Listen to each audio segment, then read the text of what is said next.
প্রিয় দেশবাসী, বিশেষ করে উল্লিপুরবাসীকে আমরা আপনাদের কাছ থেকে যে অনুদানটা পেলাম এটার একটা হিসাব আমরা দিচ্ছি, সেই সাথে আপনাদের কৃতজ্ঞতাও জানাচ্ছি। আসলে উল্লিপুরের মানুষ যে এত সুহৃদ, এত মানবিকতা নিয়ে চলাফেরা করে, এটা আমাদের আগে কিন্তু জানা ছিল না। আমরা প্রথম দিন কিন্তু ভাবতেই পারিনি, আমরা যে ৫-১০ হাজার যা হয় সেটাই দিব, কিন্তু হইতে হইতে প্রথম দিন আমাদের হলো ৬৪,০৪৭ টাকা, দ্বিতীয় দিন হলো ৪৬,১০০ টাকা, তৃতীয় দিন হলো ২৪,৯৫০ টাকা, এই টোটাল হলো ১,৩৫,১০০।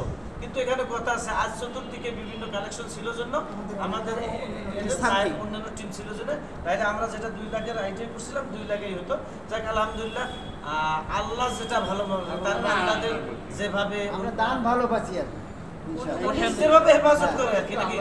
তো আজকে আমরা আগামীকাল হয়তো কিভাবে টাকাটা পাঠাবো এটা আপনাদের জানিয়ে দেবো। কথা বলার একটু, তারপরে হুজুর হলো